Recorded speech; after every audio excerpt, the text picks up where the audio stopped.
Olá, pessoal! Estamos de volta depois da apresentação do programa.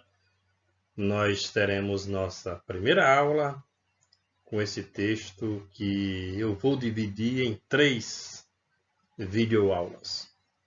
É um texto que vai falar da filosofia pré-socrática, só que nesta primeira abordagem nós estaremos trabalhando especialmente o conceito de filosofia. Portanto, a primeira aula o conceito, a segunda aula nós já vamos falar dos pré-socráticos e depois, certo, dos filósofos que já estão próximos ali de uma filosofia do nomos, por uma filosofia não é mais humana. Comecemos com o conceito e a utilidade da filosofia. Se estivesse no quadro, eu colocaria a palavra saber.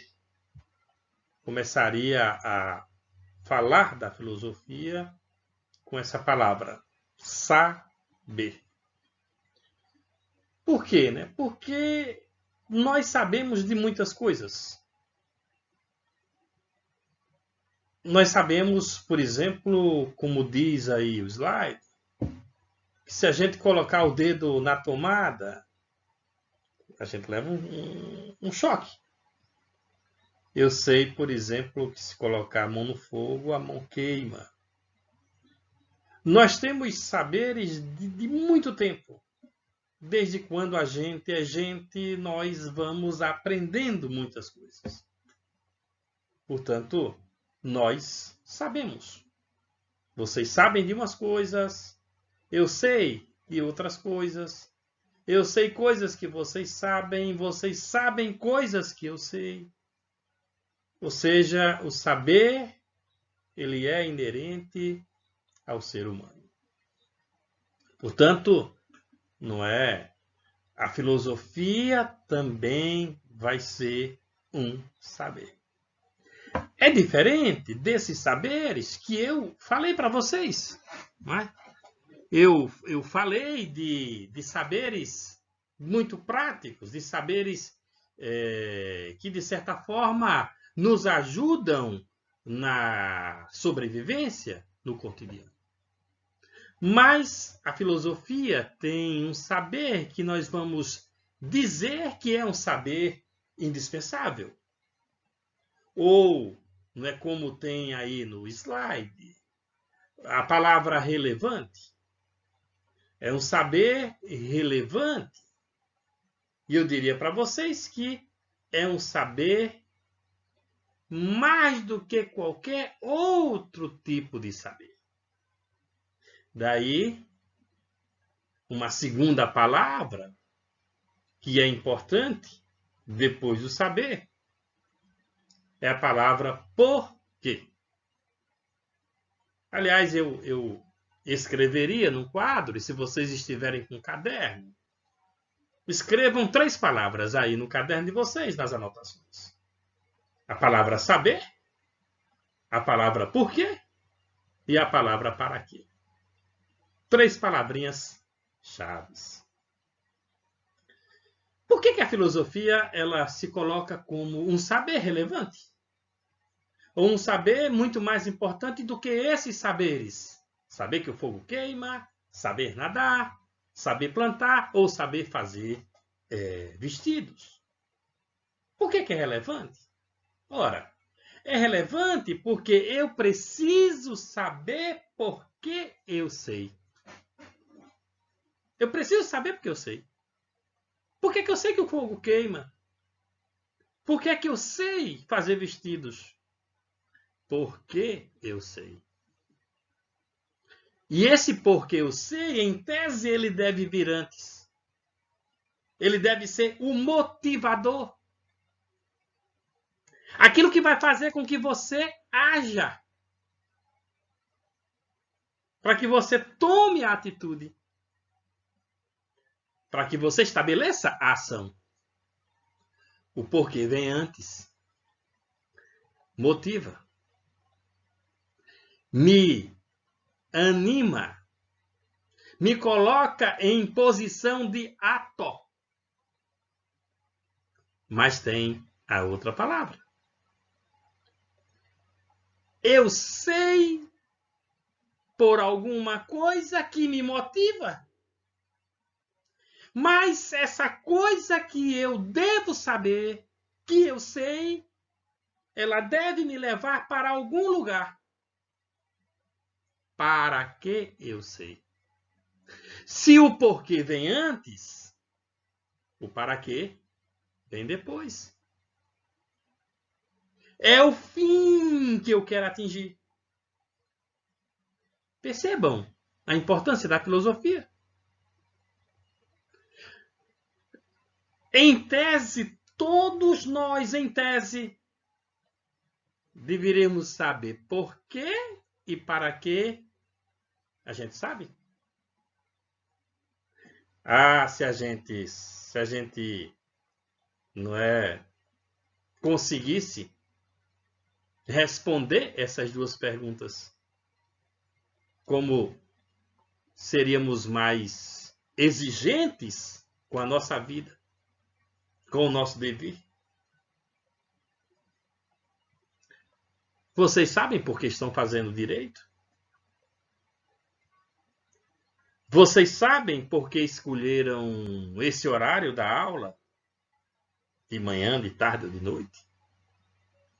Vocês têm convicção do devir, ou seja, da transformação que isso vai ocorrer em vocês? O que vocês esperam do futuro? São perguntas filosóficas. São perguntas que vão colocar vocês frente a todo esse conteúdo que vocês vão ter, que é o conteúdo da ciência do direito. Portanto, em tese, eu gosto muito dessa palavra, viu? Em tese, ninguém deveria estar aqui sem ter respondido antes essas duas perguntas. Por que o direito? Para que o direito? Percebe aí a influência da filosofia? Percebe aí a importância que tem a filosofia? Por isso que a filosofia, ela é relevante. Ela é importante. E como ela deveria fazer parte das nossas vidas. Como ela deveria fazer parte do nosso cotidiano, mas infelizmente não faz. Porque se fizesse, nós seríamos outras pessoas. O que os sistemas políticos partidários de qualquer ordem fazem. Infelizmente, quanto mais autoritário, autocrático, ditatorial é o sistema político, governante, quanto mais esse sistema é assim, mais ele afasta a filosofia da sociedade. Mais ele faz da filosofia um bicho-papão. Quantas vezes eu não já escutei alguém dizendo: você é doido?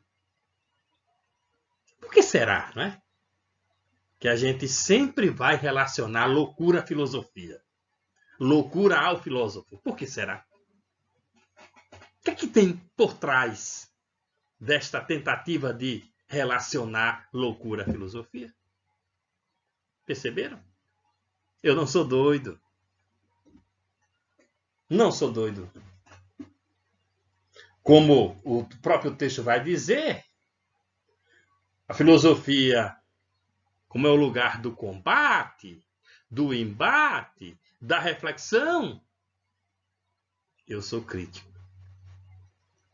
Eis a grande diferença. Eu não estou para ser gado. Porque eu sei porque eu sei. Porque eu sei para que eu sei.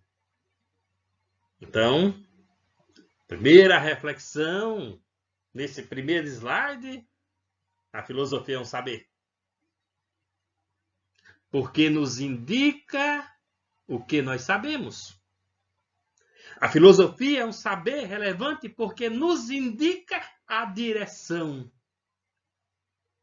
para onde vamos.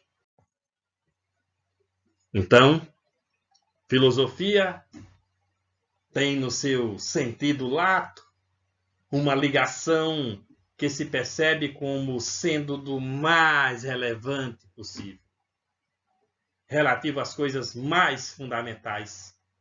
Claro, embora menos diretamente úteis que um simples saber empírico, ou que um saber ligado a produções de coisas indispensáveis para a sobrevivência. Como vai dizer o texto. Eu não preciso de filosofia para saber pedalar, andar de bicicleta, dirigir. Não preciso da filosofia para isso. Mas em tese eu preciso saber porque estou pedalando. Em tese eu preciso saber porque eu estou dirigindo. Para que eu possa chegar, né, no lugar que eu quero chegar. Aí a palavra filosofia em grego. Deixa aí para vocês perceberem, né?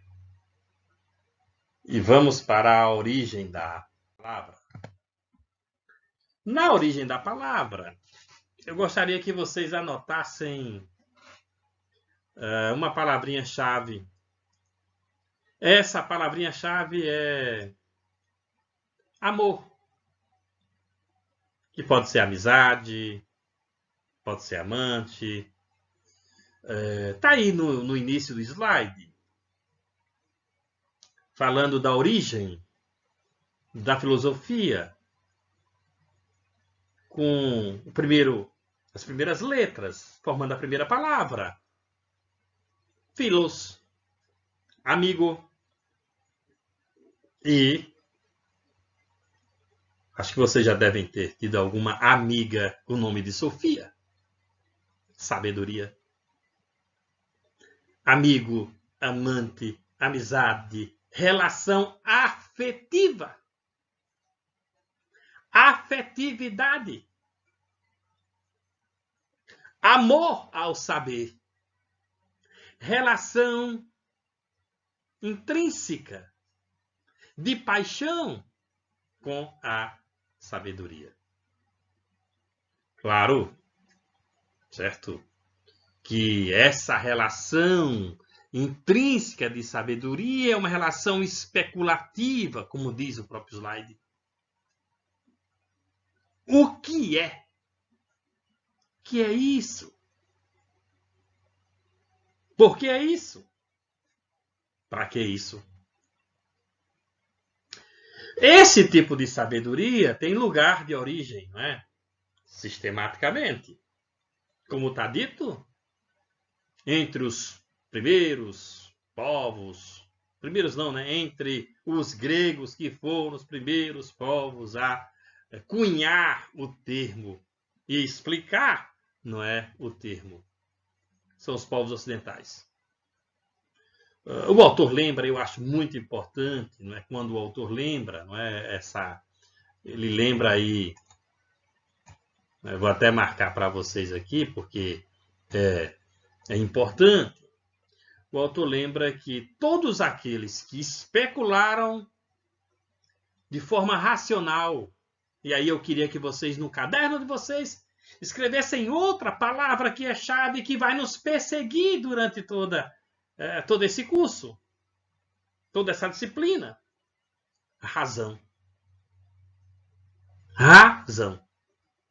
Todos aqueles povos que especularam, que fizeram perguntas e que responderam de forma racional, concreta, eu digo sempre, cabendo dentro aqui da cartola, da cuca. Todos aqueles povos que fizeram perguntas e responderam de forma racional, fizeram filosofia à moda grega. Então, não só os gregos fizeram, os africanos, os asiáticos, os americanos, todos esses povos. Mas nós debitamos aos povos gregos porque eles fizeram uma sistematização sobre. Daí o nosso estudo particular sobre os gregos. Portanto, o saber filosófico ele vai estar definido em 3 elementos principais. Primeiro, o saber filosófico é um saber sobre todas as coisas. Portanto, é um saber universal. Nada fica fora do campo da filosofia, seja andar de bicicleta, seja fazer direito, fazer medicina, fazer matemática, seja dar essa aula, né, ser professor. Tudo que diz respeito à sociedade, seja ela animal, vegetal, humana, tem a ver com filosofia. Primeiro detalhe, a filosofia é um saber universal. Segundo detalhe, é livre. É livre. Filosofa quem quer. Somos livres para filosofar, ou seja, estamos livres para questionar. Não preciso da filosofia para resolver um problema de ordem prática. Se eu quero fazer um bolo e sei a receita, eu não preciso ficar filosofando. Portanto, vocês podem até, poxa, mas estava tão bonito o discurso. E de repente esse discurso ele chega numa hora em que há uma desrelação da utilidade prática com a realidade filosófica. Sim, perfeitamente. Os gregos não inventaram a filosofia para resolver um problema de ordem prática. Foi por curiosidade. Mas como disse para vocês, ela nos serve. A vida é muito chata sem perguntas e sem respostas. Falei do bolo. Tudo bem, eu posso fazer um bolo sem filosofia, mas e daí? E daí? É a grande pergunta. Vou comer por comer? É aí onde entra a filosofia. E terceiro elemento. Que é o elemento mais importante.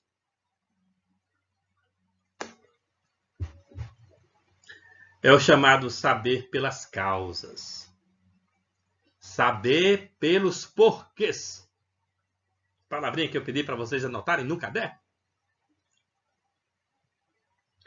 O saber pelas causas envolve o chamado exercício crítico, o exercício da razão.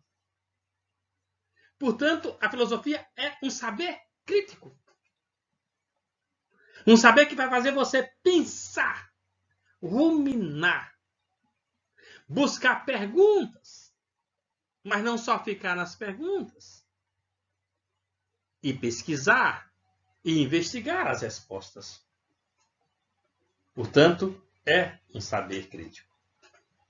Repetindo, universal, livre e, certo? Crítico, saber pelas causas. Eu vou fazer aqui a leitura de um texto de Aristóteles, que tem 3 elementos importantes quando ele trata da filosofia. Aí eu vou fazer a leitura textualmente. Com efeito, foi pela admiração talma que os homens começaram a filosofar tanto no princípio como agora. Perplexos de início ante as dificuldades mais óbvias, avançaram pouco a pouco e enunciaram problemas a respeito dos maiores, como os fenômenos da Lua, do Sol, das estrelas, assim como a gênese do universo. E o homem que é tomado de perplexidade e admiração julga-se ignorante. Portanto, como filosofavam para fugir à ignorância, é evidente que buscavam a ciência a fim de um saber e não com uma finalidade utilitária. Veja, aqui tem 3 elementos importantes nessa citação de Aristóteles. Primeiro, está aí uma palavrinha grega, tauma. Poderíamos também colocar a palavra pathos. P-H-A-P-O, pathos. Tauma. Tauma é admiração. Pathos é espanto. Os gregos se espantaram, ficaram admirados com determinadas respostas simples. Imagine quando alguém queria saber de onde vinha um raio. Tinha uma resposta simples, não cabível na mente. Sabe qual era a resposta? Tem um Deus lá em cima, com um saco nas costas, cheio de raio. E aí ele fica passeando na nuvem. Passeando na nuvem. Pega e solta o raio. Quando ele quer, ele solta o raio. Vou soltar o raio ali na facada. Vou soltar o raio ali na UPE. Vou soltar o raio ali na sala de direito. Isso cabe? Numa mente exigente? Claro que não cabe. Portanto, os gregos, como diz Aristóteles, se admiraram e buscaram uma resposta factível, uma resposta racional, algo que não é a racionalidade desse conto. Então, o primeiro elemento, a admiração, o tauma. Ficaram perplexos, como diz aí o slide, a citação de Aristóteles. Foram descobrindo coisas simples, dando respostas para as coisas simples. E aí, ampliando, como diz o texto, problemas simples a problemas complexos, a problemas maiores. Imagine, né? O Sol, a Lua, a gênese do universo.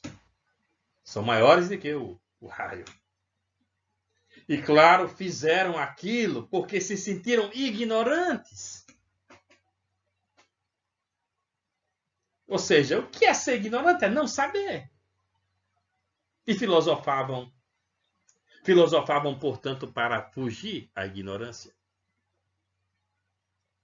Não com o intuito de um saber utilitário, apesar de que, como nós vamos ver nesse texto, essa ciência é utilitária. Essa ciência, ela serve porque será a ciência. A filosofia será a ciência. Mas não será construída, inventada, tentando resolver um problema de ordem prática.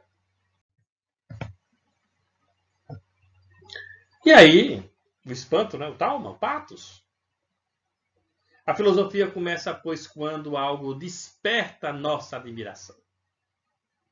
A filosofia começa quando algo capta a nossa atenção. O que é isso? Por que é assim? Como é possível que seja assim?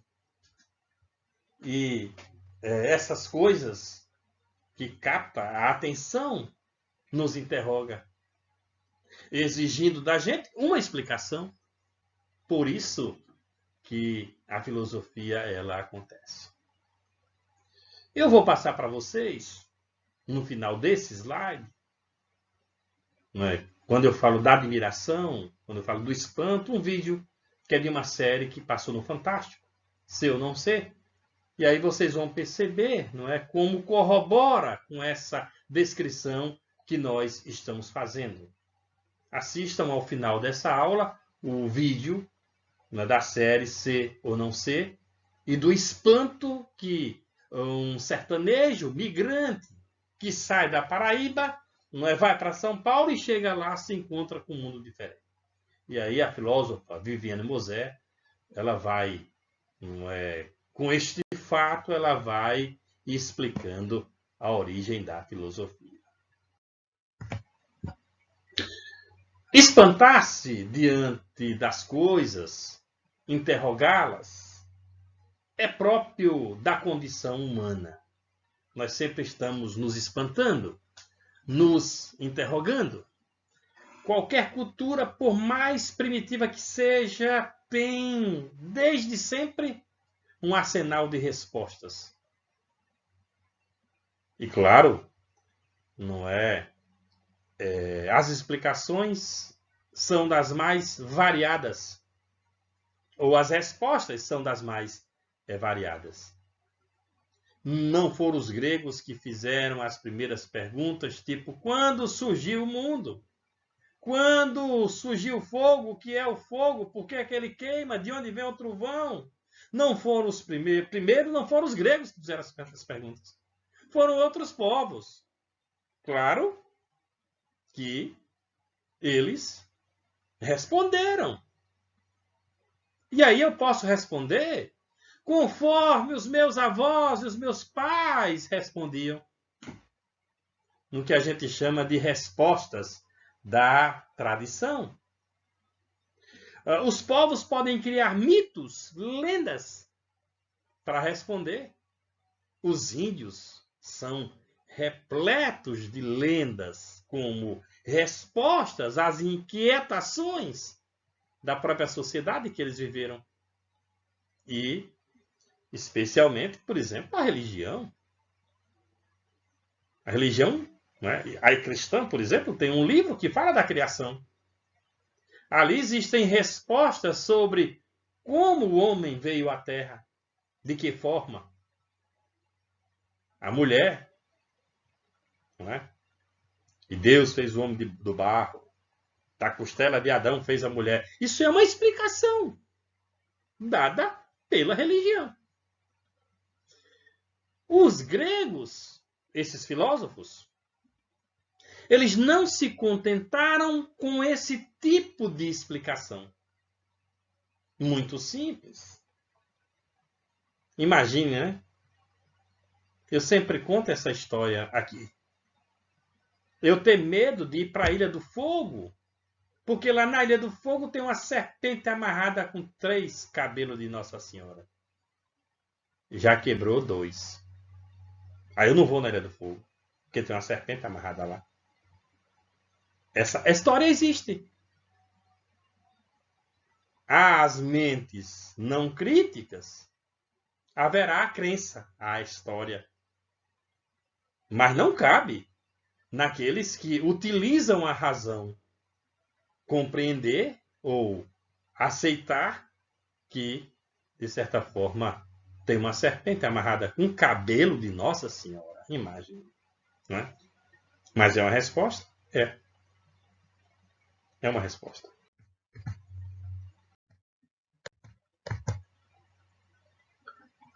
Veja, as regras de conduta, o sistema de organização social, muitas vezes não chegam a espantar ninguém. As pessoas crescem aceitando seus papéis sem discutir o que lhe é atribuído. Jamais sem questionar o seu valor, o seu porquê, como se tudo fosse parte da ordem natural e inevitável das coisas. Se é comum que as pessoas elas perguntem o seu porquê, como uma condição humana, como nós vimos, é comum também que as pessoas nem cheguem a fazer as perguntas mais importantes. Às vezes, as regras de conduta social nem chegam a espantar ninguém. Elas são regras, não é, que são estipuladas por alguém e vistas por outros alguém como regras normais da própria convivência humana. Então, se tem quem fique espantado, há quem também não se espante. Aos dois lados da moeda. Eu diria para vocês que existem mais pessoas que não se espantam do que pessoas que se espantam. Essa é, infelizmente, a relação. E a filosofia grega, ela parece ter surgido, não é, quando uma série de fatores complexos foram, de certa forma, inquietando algumas mentes, poucas mentes. Não era a sociedade toda, não, poucas mentes. Aquelas respostas dos oráculos dos deuses, elas já não satisfaziam a essas poucas mentes. E aí, continuaram espantados, continuaram tendo trauma, continuaram tendo, não é, espanto, patos, trauma, e passaram a fazer perguntas que pudessem caber numa realidade concreta. E, claro, encontraram respostas. E eles passaram a ser escutados. Porque essa resposta que eles davam era uma resposta mais, vou dizer assim, mais verdadeira. Uma resposta que não deixava muito questionamento. E aí eles começaram a inventar essa ciência tão importante que nós chamamos, de ciência filosófica ou da filosofia. Quando não existem questionamentos numa sociedade, ela pode ficar aí, ó. Quando as explicações estão prontas, as normas são aceitas, não existe divergência, discussão, a tendência é estagnar. Se mudar alguma coisa nesse tipo de sociedade, que não tem questionamento, vai se mudar porque teve um problema no clima, na temperatura, ou porque teve uma guerra. Mas veja, numa sociedade onde há questionamento, onde há divergência, onde há embate, onde algumas mentes tentam encontrar respostas importantes, factíveis, racionais, aí eu diria para vocês, ali naquela sociedade tem uma possibilidade real de mudança. Como diz aí o próprio slide, mas lá onde há questionamento de tudo, existe um princípio interno de transformação e existe a permanente possibilidade da mudança. Se nos calarmos, se aceitarmos tudo como destino, eu sempre digo isso aqui na minha aula, usa até um palavrão, mas eu não vou usar o palavrão, não. Mas veja, uma pessoa enche o toné de cana, fica embriagado, pega o seu carro e vai dirigir, atropela alguém e mata. Mas a família daquela pessoa, da vítima, que morreu, ela tinha determinadas concepções, especialmente concepções religiosas. E a família daquela vítima disse: chegou o dia, era o dia da pessoa. Foi Deus que quis que ela morresse. Ora, gente, Deus não quer alguém com um toné cheio de cana dirigindo um carro para matar outra pessoa. Ora, se eu não faço esse questionamento e acho que foi coisa do destino e acho que foi o dia da pessoa, o algoz, aquele que praticou o assassinato, aquele que atropelou, essa pessoa não será punida. E outras pessoas não serão punidas se nós debitarmos a esse tipo de ato e a esse tipo de ação a coisas do destino. Porque chegou o dia. Portanto, se houver o questionamento, se passarmos a discutir os fatos como eles são, na sua realidade plena, o que esses fatos podem provocar hoje e amanhã, daí nós teremos respostas e poderemos mudar a realidade. Mas aceitar tudo como está vai fazer com que a nossa realidade não mude, ela fique, não é, como diz aí o texto, estagnado, que a tendência é a estagnação. Essa foi, portanto, essa discussão, que é a discussão do conceito de filosofia, é a nossa primeira aula, é a nossa primeira discussão. Retomando, lembre-se que a filosofia é um saber que não é para resolver a utilidade prática, mas é relevante, porque nos coloca em posição de entender o antes e o depois, por quê e para quê. Que nem todas as pessoas se questionam, que elas aceitam como natural o curso das coisas, mas que existem mentes exigentes e que passam a fazer questionamentos sobre a realidade humana. E ao fazer esse questionamento, contribui para o processo de mudança. Foi assim que aconteceu com os gregos ao fundarem esta ciência, ao fundarem a filosofia. E claro, não é? Essa ciência causa uma revolução na sociedade. Na próxima aula, eu convido vocês para percebermos como essa discussão começou, né, na Grécia, na relação que eles tiveram com o mundo natural, com o que a gente chama de physis. E quando, de repente, a discussão não é só sobre fenômenos físicos, mas também é sobre fenômenos humanos, que é a relação da physis e da nous. Eu espero vocês na próxima aula. Sigam aí os meus canais, certo? As minhas redes sociais e, claro, não é tanto aqui na plataforma como lá no canal do YouTube, ou aqui no canal do YouTube, né?